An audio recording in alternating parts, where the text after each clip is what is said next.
Hello, ladies and gentlemen, to another episode of Armament War Breakdowns. In this episode, we will be covering the Grazgarian War. In the previous episode, we covered the second battles of the war, but in this episode, we are covering the next few battles and assaults of the war, along with following up with the resolution of the conflict. Without further ado, let us begin. On Monday, October 20th, 2025, at 1:13 p.m., Red Hontian tanks and soldiers began to approach the city of Benay. Within the city was a small unit of Bulgarian soldiers led by General Pierre Lamoux. Lamoux was tasked with setting up defenses within the northeastern border in case the Red Hontians attacked, which he managed to do, but they would soon be put to the test. Lamoux's forces saw the Red Hontians advancing through the woods and would engage in battle. Lamoux's forces managed to destroy the Red Hontian tanks even though they took minimal casualties. Then the Red Hontians would exchange gunfire with the remaining Bulgarian soldiers for a while, but it would determine that the victor of this battle would go to the Red Hontians. As for General Lamoux, he would be killed during the final moments of holding his stand. Later on at 2:05 p.m., Solomon Mustafa would order a small unit of his soldiers to attack and capture the city of St. Balo. St. Balo's defenses were put in the hands of General Francis Robespierre.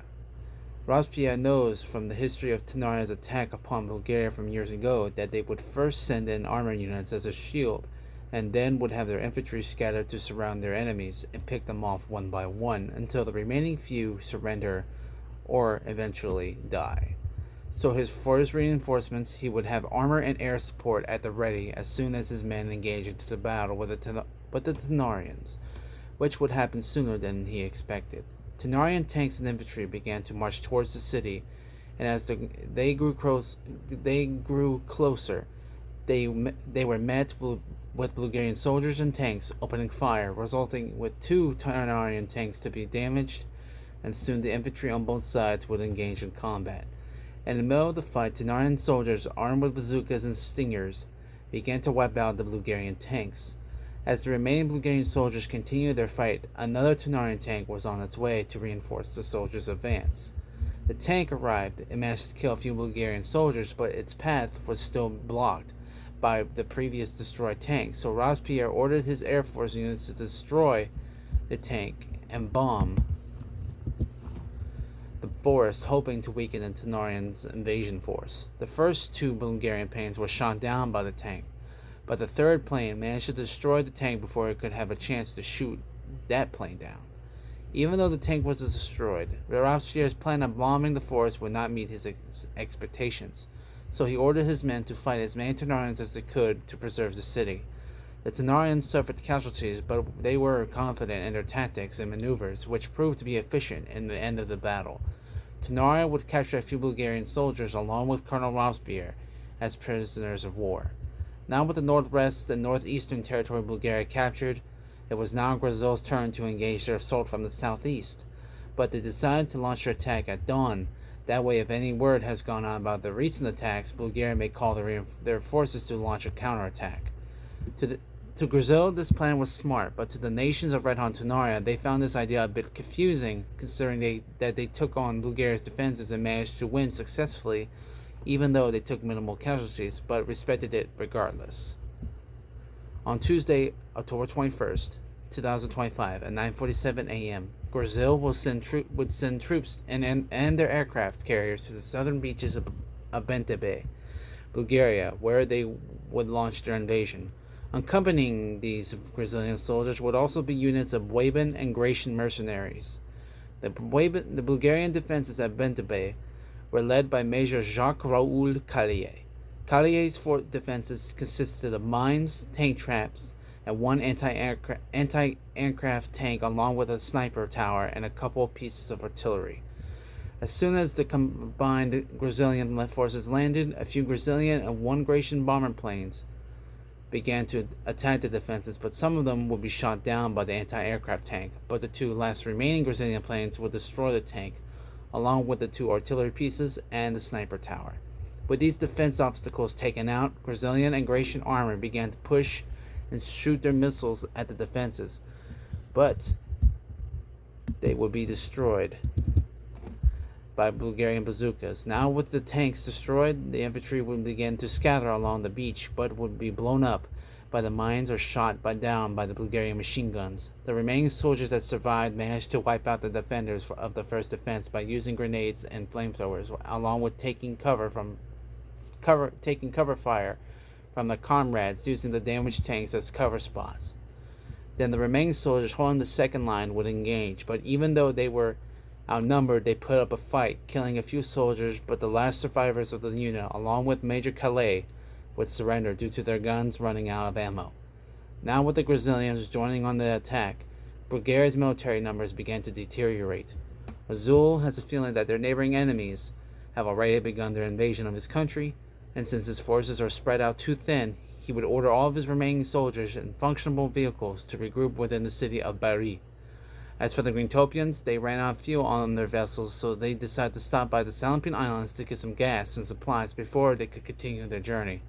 As for the Australians, they are getting closer to the destination, but are also cautious about Brazilian ships patrolling the water. For the next 3 days, neither side had engaged into conflict yet, but that would soon change because the Tenarian forces, who have successfully captured some parts of the north, have decided to focus on their next assault on the city of Katra. The reason they decided to attack the city is because it is a few miles closer to the city of Cairo. The Tenarians would attack along the path to Cairo, weakening the Egyptian army. And once they conduct their series of attacks and lowering the Egyptians' military defense, they would capture the city and win their campaign with Aplastica, so they can focus their attacks in Plastopia and southern parts of Aplastica to prevent the Allies from conducting a counteroffensive. This operation for the Tenarian army will be known as Operation Sandstorm. As for the Brazilian forces that helped conquer the southern part of Bulgaria, they have decided to let the Red Hontina forces occupy it as they retreat back to the islands of Bueva and Grati, so they could send troops to the southern parts of Gangola to help their allies conduct their assault on the city of Gombango, which would take place sometime the next day. As for the Greentopian forces, they managed to slip through the Tenarian and Brazilian naval fleets and arrived in the country of Bana just in time. As for the Australians, they have arrived in the Bulgarian colony of Bali and have decided to travel by foot around the country of Botswana to reach the western border of Bana. On Friday, October 24th, 2025, at 10:17 a.m., Tenarian soldiers in armor began to launch their attack upon the Egyptian stronghold within the city of Kutra. The Egyptians, armed with mortars, bazookas, and artillery, began to open fire upon the Tenarian tanks, managing to wipe them out, but also managed to lose a few soldiers. Once the tanks were destroyed, the infantry began to spread out and take out some of the defenses. The Egyptians managed to fight for a good while, but they were no match for the Tenarians' battle-hardened anger of vengeance for some of their comrades that had died from the previous war. The Tenarians were blinded by their rage and killed all of the Egyptian soldiers within the city, capturing or leaving no one alive. Now, what sparked this was due to what Solomon said when he witnessed the Egyptians burning their fallen comrades that had died during the conflict, and after they heard this, they took matters in their own hands by massacring all Egyptian soldiers. This was not known to Solomon that they would do such a thing, but he would condone it, probably depending on his feelings towards the matter. But regardless, he would conduct a war, but would not violate its rules unless it is necessary to do so.